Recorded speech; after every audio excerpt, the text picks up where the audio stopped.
ইনশাআল্লাহ আগামীর বাংলাদেশ ইসলামের বাংলাদেশ, আগামীর বাংলাদেশ তরুণ যুবকদের বাংলাদেশ, আগামীর বাংলাদেশ বৈষম্যহীন বাংলাদেশ, আগামীর বাংলাদেশ আলেম ওলামার বাংলাদেশ।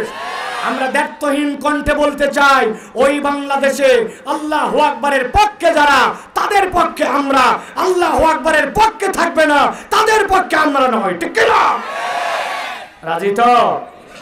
মুরব্বীরা ঠিক বলেননি তো? খবরদার, 50 বছর আপনাদেরকে দেখছি মিশামিশি ঠিক। এক কাপ সার এক বিড়ি দিয়ে ইমান বেঁচে ফেলে। খবরদার, আগামী বাংলাদেশে আর এইগুলার কোনো স্থান নাই।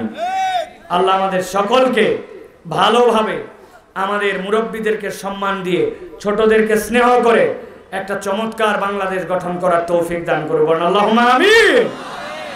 প্রিয় ভাইরা, তাহলে আমরা অনেক রাত হয়ে গেছে, আমরা সংক্ষিপ্ত সময়ে একটা প্রসঙ্গের আলোচনায় এখন আমরা প্রবেশ করব ইনশাআল্লাহ। বিতাড়িত শয়তান থেকে আশ্রয় প্রার্থনা করে সমস্বরে আমার সাথে একযোগে সকলে আমরা পড়ব ইনশাআল্লাহ। কেউ কার্পণ্য করবেন না, সকলে মিলে আমার সাথে পড়েন, আউযু বিল্লাহি মিনাশ শাইতানির রাজিম, বিসমিল্লাহির রাহমানির রাহিম। ইন্নাল মুত্তাকিনা ফি জান্নাতিন ওয়া উয়ুন উদখুলুহা বিসালামিন আমিনিন ওয়া নাযা'না মা ফি সুদুরিহিম মিন গিল্লিন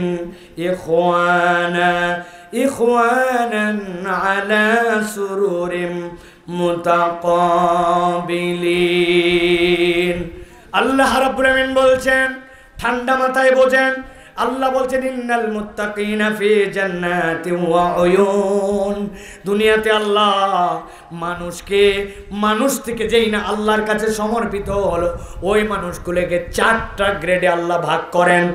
1 নম্বরে কোনো মানুষ যখন ঈমান এনে ফেলে, সাথে সাথে সে আল্লাহর কাছে মুসলমান হিসেবে বিবেচিত হয়, কিন্তু আল্লাহ এইটুকুতেই তাকে রাখতে চান না। রব্বুল আমিন দেখতে চান আমার বান্দা আমি যা বলি তাই শোনে, যেটা তার মাথায় ধরে সেটাও বিশ্বাস করে, যেটা তার মাথায় কাজ করে না ওইটাও বিশ্বাস করে আল্লাহর হুকুম পালনকারী হয়।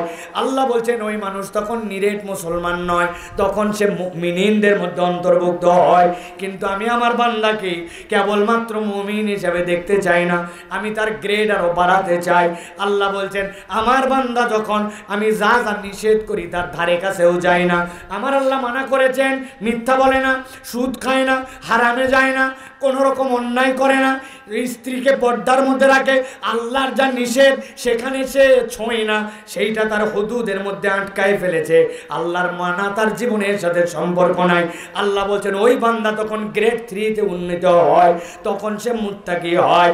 আল্লাহ বলছেন আমি কেবল এতটুকুতেই রাখতে চাই না, আমার বান্দার গ্রেড আরো বাড়াতে চাই। আল্লাহ বলছেন আমার কতকগুলা বান্দা আছে, যেই বান্দাগুলা আমি যেই আদেশ করেছি পালন করে, যেটা নিষেধ করেছে সেখান থেকে বিরত থাকে, সাথে সাথে এমন কতগুলা কাজ করে যেইটা না করলে আল্লাহ সন্তুষ্ট হয় না, কিন্তু আল্লাহকে রাজি খুশি করার জন্য ওই ভালো কাজের প্রতিযোগিতায় নেমে যায়। দান সদাকা করে, যাকাত তো আদায় করে, দান না করলে আল্লাহ তাকে গুনাহ দিবে না, কিন্তু আল্লাহর খুশি করার জন্য দান করে।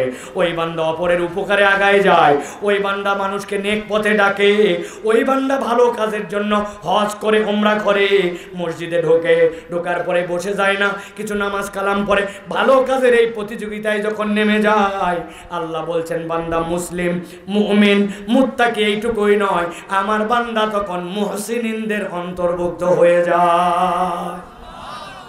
আল্লাহ বলছেন ইন্নাল মুত্তাকিনা ফি জান্নাতি ওয়া উয়ুন, নিশ্চয় মুত্তাকিরা জান্নাতে থাকবে আর ঝর্ণা ধারায় থাকবে। আল্লাহ বলবেন তাদেরকে ডাক দিয়ে বলা হবে উদখুলুহা বিসালামিন আমিনিন, নিরাপদে জান্নাতে ঢুকে যাও। এরপরে তাদেরকে বলা হবে আমি রব্বুল আমিন তিনটা নিয়ামত দেব এখন তোমাদেরকে। এক নম্বর ওয়ানাযানা মা ফি সুদুরিহিম মিন গিল, তার অন্তরের মধ্যে দুনিয়াতে হাজার পরিষ্কার থাকার পরেও কতক বিষয় তার বিদ্বেষ চলেই আসতো, হিংসা চলেই আসতো। একজনের সন্তান বিদেশে চলে গেছে, একই সাথে তার সন্তানও বড় হয়েছে, যেতে পারে নাই, দোয়া করছে তোমার সন্তান ভালো থাক, কিন্তু নিজেরটা যেতে পারে নাই, জন্য মনের মধ্যে একটু দুঃখ আর মনের মধ্যে একটু জ্বলন অনেক সময় হয় কিনা? আল্লাহ বলছেন ওয়াযানা মা ফি সুদুরিহিম মিন গিল, জান্নাতে ঢোকার পরে আল্লাহ অন্তর থেকে তাদের বিদ্বেষ দূর করে দিবেন। আল্লাহ বলছেন ইখওয়ানা, তাদেরকে ভাই বানাই দিবেন। এরপরে আলা সুরিরিম মুতাকাবিলিন, তাদেরকে আল্লাহ সুন্দর সুন্দর খাটিয়ার ব্যবস্থা করে, সুন্দর সুন্দর চেয়ারের ব্যবস্থা করে রব্বুল আলামিন তাদেরকে রবের মজলিসে বসায় দিবেন। আল্লাহ বলছেন সাথে সাথে লা ইয়ামাসসুহুম ফিহা নাসাবু ওয়া মা হুম ফিহা বিমুখরাজিন। আল্লাহ বলছেন যত ভালোই ওয়াজ হোক, যত মজার আইটেম হোক, তোমার মধ্যে সব কিছুর শেষে একটা ক্লান্তি আছে। আল্লাহ বলছেন জান্নাতে ঢুকলে আমি আমার বান্দার ক্লান্তি চিরতরে দূর করে দিব। সুবহানাল্লাহ। আর কখনো জান্নাত থেকে বের করব না। এবার আপনাদের কাছে জিজ্ঞাসা করি, বলেন তো যেই জান্নাতের বর্ণনা আল্লাহ দিয়েছেন ওই জান্নাতের মধ্যে যাওয়ার জন্য আমাদের আগ্রহ আছে কিনা? আছে কিনা? আছে তো বলেছি আমি হুজুর সহ, কিন্তু নিজেদের আমলের দিকে যদি একটু তাকাই, আজকে সকাল থেকে ফজর থেকে এসা পর্যন্ত আমার যে গুনাহ, আমার চোখের গুনাহ, আমার কল্পনার গুনাহ, আমার অনুভূতির গুনাহ, আমার আল্লাহর হুকুমের বরখেলাপের গুনাহ। ওই মুরব্বী, যেই মুরব্বীর দাড়ি পেকে গেছে, মানুষ মনে করছে আর গুনাহ খাতা করে না, ওনার সামনে দিয়ে একটা মহিলা চলে গেছে, মুরব্বী জানে আর তার আল্লাহ জানে, অন্তরের মধ্যে এমন কথা উদয় হয়ে গেছে, শয়তান উদয় করে দিছে, যেইটা যদি কপালে লেখা হতো ওই মুরব্বীকে কেউ সালাম দিত না। আছে কিনা? এমন তরুণ যুবক, তোমার বাথরুমের গুনাহ, তোমার একা একা গুনাহ, তোমার মোবাইল দেখার গুনাহ, এইটা যদি পাবলিকলি ফাঁস হয়ে যেত, তুমিও মুখ দেখাতে পারতে না, দুনিয়ার মানুষও তোমার মুখ দেখতো না। এত খারাপ, এত গুনাহ আমাদের। আছে কিনা?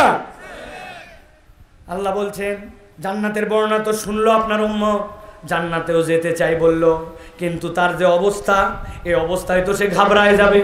আল্লাহ বলছেন নবী আপনি বলে দেন নাব্বি ইবাদি আন্নি আনাল গফুরুর রহিম, আমার বান্দাকে বলে দেন তারা যেন ঘাবড়ায় না যায়, আমার বান্দার জন্য আমি গফুর, আমি রাহিম।